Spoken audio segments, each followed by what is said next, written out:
Welcome to Reflections with Amanda DeRocher, a New View Advice mini-sode series. Hey, beautiful soul. I'm Amanda DeRocher, and welcome to Reflections. This is a New View Advice mini-sode series where I share stories and reflections from my own healing journey.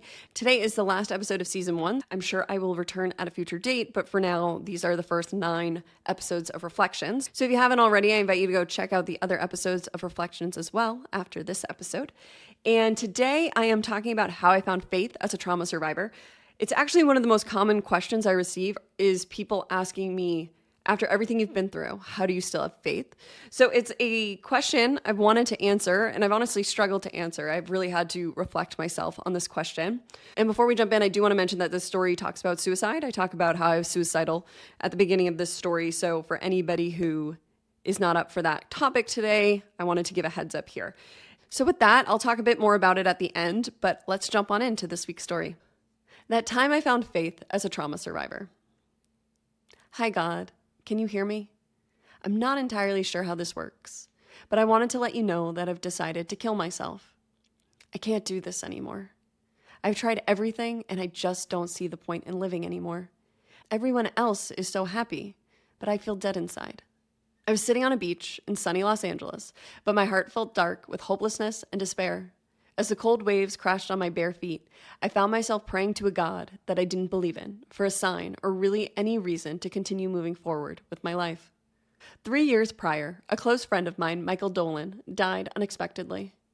Michael's death broke my heart and also shattered the false reality I had built up around myself. There was life before Michael's death and life after Michael's death. The difference within me was stark. After his death, I couldn't function. I felt suffocated by my feelings, and my old coping strategies, like drinking and drugs, no longer kept my inner demons at bay. Now they were screaming at me thoughts like, I should have been the one to die. I wasn't there when my friend died. It was in no way my fault. Yet I kept wishing and even praying to be the one who had died. I felt so unsettled, and I couldn't escape the feeling of hopelessness and the thoughts of death. A few months after Michael's death, I took a trip with friends to New York City. This trip was supposed to distract me from my grief, but instead I continued to drown in it. I drank too much, I started fights with friends for no reason, I even debated jumping off the roof of a building. I was at rock bottom and finally realized I needed some help. Having no idea where to start, I decided to try therapy. I had tried therapy in my teen years and it had not worked. If anything, it left me feeling abandoned, but I knew I needed to start speaking about the thoughts I was having rather than letting them drive me insane. This therapist was different from the last one. The one in my teen years tried to fix me through long lectures and eventually left me when she realized I wasn't curable. This new therapist said close to nothing in our sessions. She let me talk in circles until I reached my own conclusions. This was the first time in my life when someone listened to me without judgment. Through my sessions, I realized that my friend's death had devastated me, but there was something else, something hidden under the surface that was holding me back. It felt elusive. What was I not seeing? I began the process of going down the rabbit hole. The first thing I had to see was that the childhood I labeled as perfect may not have been as perfect as I led myself to believe. At first, I was defensive. No way was that a part of my problem. But through months of sessions, I began to see things differently and was beginning to pick up the breadcrumbs that led me deeper into my inner world. This was also the first time I allowed myself to see that I wasn't happy. I still had a hard time identifying exactly how I felt, but I knew it wasn't happiness. Michael Dolan's death had snapped me into the truth that life was short. Tomorrow was never guaranteed. I didn't want to be a passenger to life anymore. I wanted to feel alive, something I realized I didn't feel at the time. But I felt like something was missing inside me. I felt frozen in place while everyone else seemed happy. What did they know that I didn't? After grappling with this for months, I decided to move across the country to Los Angeles to be an actress. I realized that every major decision in my life was what others wanted me to do and not what I had wanted for myself. I believed Hollywood had the answer to my prayers. Who wasn't happy in sunny LA? When I moved to Los Angeles, my grief did not immediately disappear like I thought it would. But after 1 year in Los Angeles, I no longer spent all my time thinking about Michael Dolan, but I still wasn't happy. I was surprised. Shouldn't I be happy? Hadn't I done all the things? Hadn't I healed? Hadn't I chased my dreams across the country? Wasn't I in the best shape of my life? Wasn't this where happiness lived? I kept asking these questions for months until I finally received my answer to what was still keeping me frozen for so many years, an answer that I never expected. It all began with a series of nightmares that led to a moment of me remembering being sexually assaulted in my childhood.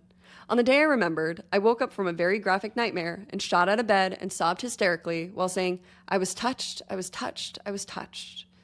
I fell out of bed and crawled to the bathroom where I threw up. My body accepted the truth long before my mind did. For the next 6 months, I could not shut it off. Images, sensations, and feelings returned, and it was all I could think about. I felt like a ghost among the living. I waded through life and watched everyone smiling and laughing, and I felt dead inside. Something horrible had happened to me, and now that it was out of the box, I could not shove it back down. For 6 months, I did not get better. I got worse. I felt hopeless. This is when I found myself on the beach in the middle of the day. Praying to God was my last-ditch effort. 3 nights later, I received my sign.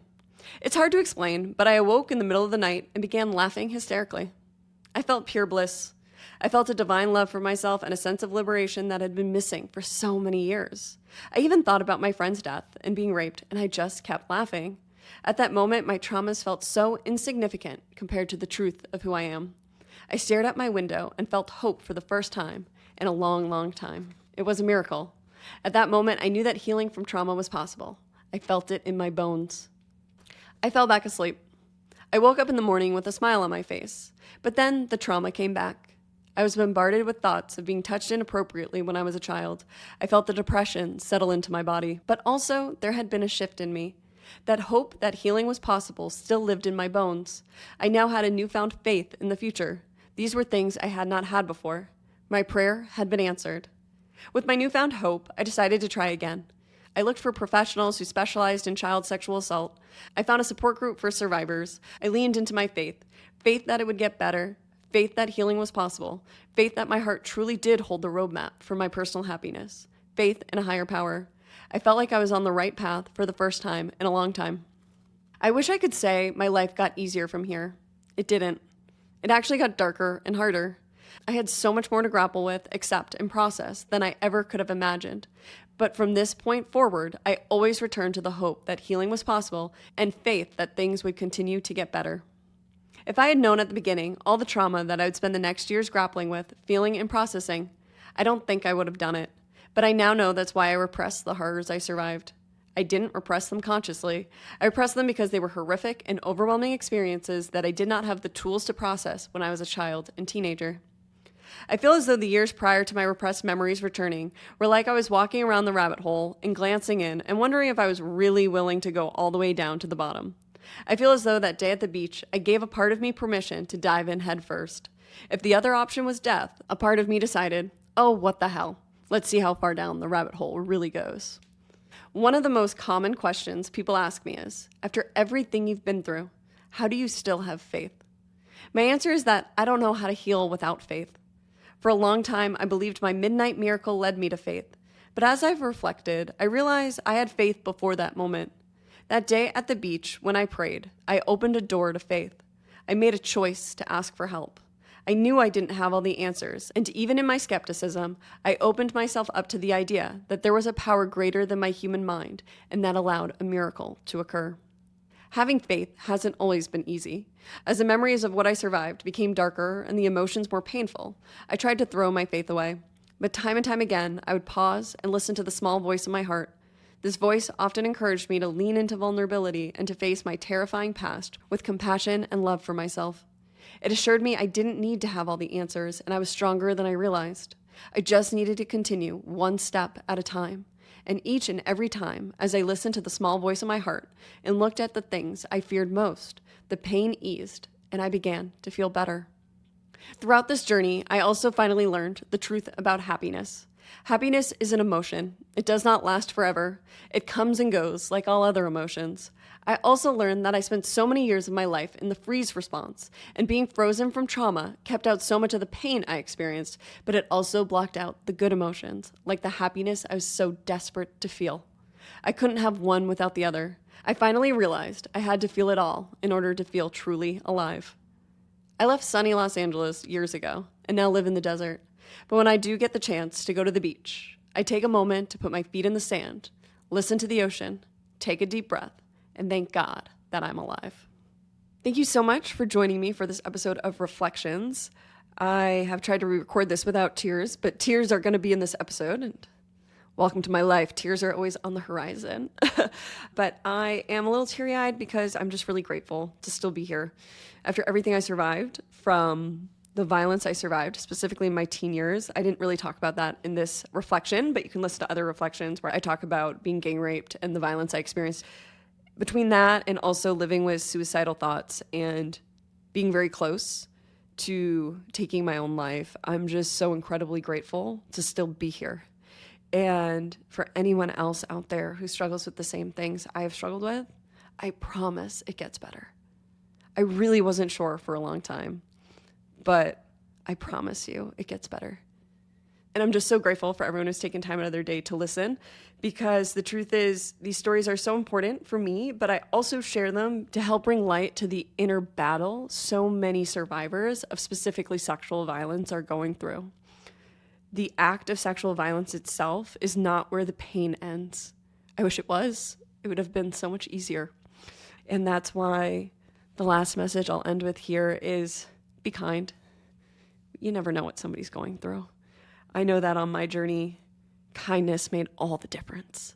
And it's one of the reasons I'm still here, are the people who were kind to me, even the people who just smiled at me and didn't know how hard it was for me on the inside. So thank you so much for listening, and I invite you to share this video with a friend or with somebody who you think may enjoy hearing a bit of my story or maybe could feel seen throughout this story. So thank you so much for joining me for Reflections. I am sending you so much love.